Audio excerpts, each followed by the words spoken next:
अस्सलाम वालेकुम, मेरा नाम फैज़ान अहमद ख़ान है। मैं CEO हूँ F K enterprises real estate and builders का।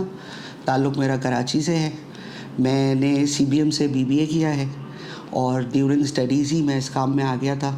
और मेरा बैकग्राउंड ऐसा है कि मेरे वालिद साहब भी इंजीनियर हैं बाय प्रोफेशन, और मैं पहला हूँ अपनी फैमिली में जो बिज़नेस में आया। बाकी सारा जॉब करने वाले हैं। और बस इंटरेस्ट पैदा हुआ ऐसे क्योंकि मुझे पसंद था। और ड्यूरिंग स्टडीज़ जब मैं कर रहा था, 3rd सेमेस्टर में था अपने BBA के, तो मैंने ये as a part time start किया था। तो शुरू में बहुत मुश्किलें हुई और फैमिली से बहुत सपोर्ट आई। मेरे बहनोई, उन्होंने इनिशियल वक्तों में मेरे साथ इन्वेस्टमेंट की, दूसरे बहनोई ने भी की, फिर मेरा एक कज़न होता उसने की, अदील भाई ने। तो बहुत सारे लोगों ने मिलके मेरे साथ शुरू में फैमिली की सपोर्ट से स्टार्ट हुआ। तो बस स्टार्ट तो इसी तरह से हुआ कि पार्ट टाइम करता था और बस DHA से काम स्टार्ट किया मैंने पहले, फ़ेज़ 8 से। भाई रियल एस्टेट में आने का ऐसे इत्तेफ़ाक हुआ कि मैं 2009 में, उस वक्त मेरा 2nd सेमेस्टर था, तो मैंने अपने घर ढूँढना शुरू किया। हम लोग अपना घर चेंज कर रहे थे, हम लोग गुलशन से DHA आ रहे थे। तो उस वक्त मैंने काफ़ी घर देखे।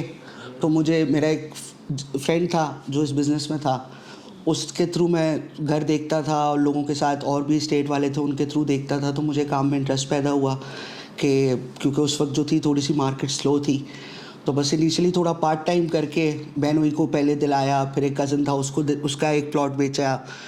और जब ये कर रहा था, पढ़ भी रहा था, फिर माशाल्लाह DHA में थोड़ी सी तेज़ी आई। 2010-11 में बहुत ज़्यादा तेज़ी आई और मेरा BBA भी ख़त्म हो गया था 11-12 के स्टार्टिंग में।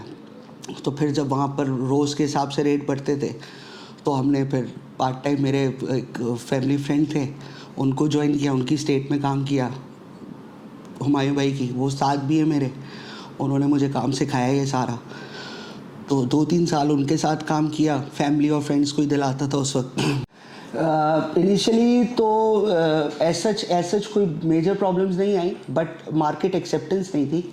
नए थे, यंग थे, तो लोग अपनी मार्केट वाले भी, जो स्टेट वाले पुराने, वो भी इतना ज़्यादा सीरियस नहीं लेते थे। फिर क्लाइंट्स तो ज़ाहिर है सब उस पर ही काम करते हैं जो एक्सपीरियंस हो, थोड़ा मजबूत हो। तो हमने भी स्क्रैच से स्टार्ट किया था। तो मुश्किलें आई, लोग जानते नहीं थे तो काम नहीं करते थे। अगर क्लाइंट आ जाता था तो रियल एस्टेट वाले सीरियस नहीं लेते थे। रियल एस्टेट वालों ने सीरियस लेना शुरू किया तो क्लाइंट इतना आसानी से नहीं आता था। लेकिन ऑफ़िस खोलने के बाद ज़ाहिर है, मैंने आपको पहले भी बोला, जैसे फैमिली की सपोर्ट थी, बहनोई थे दोनों बहुत अच्छा, कज़न मेरा एक बहुत मेरा साथ देता था, एक दोस्त था, और फैमिली फ्रेंड थे वो हुमायूं भाई जिनके पास मैं शुरू में काम करता था। तो वो उन लोगों को मैंने बस चलते रहे शुरू में। लेकिन उसके बाद एक अरसे के बाद ऐसा हुआ कि एक-एक करके 2 आए, फिर रेफ़रेंस के साथ फिर बढ़ता गया काम अल्हम्दुलिल्लाह। देखिए, जो 2010 में 9 में जब मैंने स्टार्ट किया था तो बिल्कुल बेसिक था, और उस वक्त इतनी ज़्यादा वो भी नहीं मिलता था, रिटर्न भी नहीं था चीज़ों पर। जब आगे जाके 4-5 साल बाद जब काम अच्छा हुआ, लोग क्लाइंट्स बनना शुरू हुए, तो उसके बाद आप समझो मैंने भी बिल्कुल स्क्रैच से काम किया है। तो अब सब कुछ इसी से ही बना है। पहले सिर्फ लोगों को इन्वेस्टर से डील करते थे, आज अल्हम्दुलिल्लाह खुद इन्वेस्टर हैं। फिर मैं कोविड के बाद जब थोड़ा सा मार्केट वो थी, बैठा हुआ था, तो फिर एक प्लॉट पड़ा था, उस पर कंस्ट्रक्शन स्टार्ट की। तो फिर अल्हम्दुलिल्लाह कंस्ट्रक्शन में भी आए, पहले घर बनाए, अब अल्हम्दुलिल्लाह हम प्लाज़ा बना रहे हैं एक अपना मिडवे कमर्शियल में। तो जो भी है हूँ आज, वो इसी रियल एस्टेट से ही हूँ। देखिए, क्वालिफ़िकेशन का बहुत फ़ायदा होता है, बहुत इसका एक एज मिलता है। और मुझे बहुत फ़ायदा हुआ क्योंकि मैं एक प्रोफेशनल O लेवल्स करके और उसके बाद पूरा अपनी ग्रेजुएशन, मास्टर्स में नहीं कर सका क्योंकि फिर बिज़नेस फुल टाइम कर रहा था तो टाइम नहीं मिला। लेकिन बड़ा दिल था कि मास्टर्स भी हो जाए।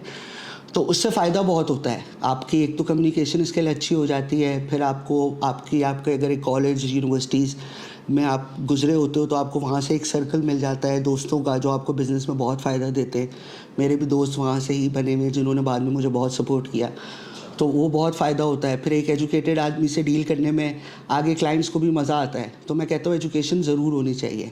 और जो क्वालिटीज़ हैं, क्वालिटीज़ में मैं समझता हूँ कि आपकी कम्युनिकेशन स्किल अच्छी होनी चाहिए, आप में रिस्क टेकिंग एबिलिटी होनी चाहिए, और जो हमारा काम है वो सब्र का काम है। और हमारे काम में लोग ये समझते हैं कि बस आएंगे और बहुत जल्दी उन्हें कुछ मिल जाएगा, ये मुश्किल होता है। शॉर्ट टर्म में कुछ भी नहीं मिलता है, शॉर्टकट ना लाइफ में है ना मिलता है।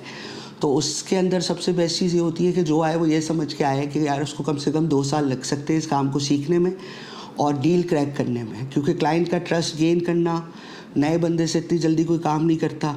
तो वो एक टाइम गुजारना पड़ता है एक आदमी को कि भाई मार्केट में वो रहे, क्योंकि बहुत ये होता है कि जब तेज़ी होती है तो बहुत सारे लोग हमारी मार्केट में आते हैं और जब मार्केट गिरती है तो वो सब चले जाते हैं और जो रह जाता है वही फ़ायदे में रहता है। ये एक लाइन की तरह है, आप खड़े रहोगे आपकी बारी आ जाएगी, आप अगर उस लाइन से हट जाओगे तो फिर आपकी सारी मेहनत जो भी आपने की है वो आपकी ज़ाया हो जाएगी।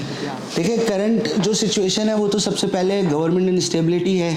आपके सामने जो भी 2022 में हुआ उसके बाद से एकदम से बहुत सारी चीज़ों में इफ़ेक्ट आया। फिर पहले क्या होता था कि पाकिस्तानी ओवरसीज़ जो थे वो बहुत ज़्यादा पाकिस्तान में इन्वेस्टमेंट करते थे, बहरिया में स्पेशली DHA में, कराची में बहुत इन्वेस्टमेंट ओवरसीज़ की थी।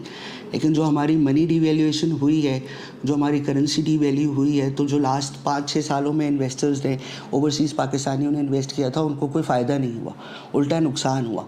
तो पहले हम जो आज से 4-5 साल पहले कोई ना कोई बाहर से ओवरसीज़ कोई कज़न का दोस्त या कोई बहनोई का फ्रेंड कोई ना कोई आके या कोई भाई का फ्रेंड बाहर से आके ले लेता था चीज़, या ऐसे कोई आते थे ईद बकरीद पे आके लेते थे, उन सब ने छोड़ दिया, उन्होंने रोक दिया, जिसकी वजह से मार्केट अभी हमारी काफ़ी अफेक्ट हुई है। वरना ओवरसीज़ पाकिस्तानी जब तक लेता था चीज़ तो एक मार्केट में एक बायर मौजूद रहता था जिसको चीज़ ले भी लेते थे और फिर वो सेल भी करते थे।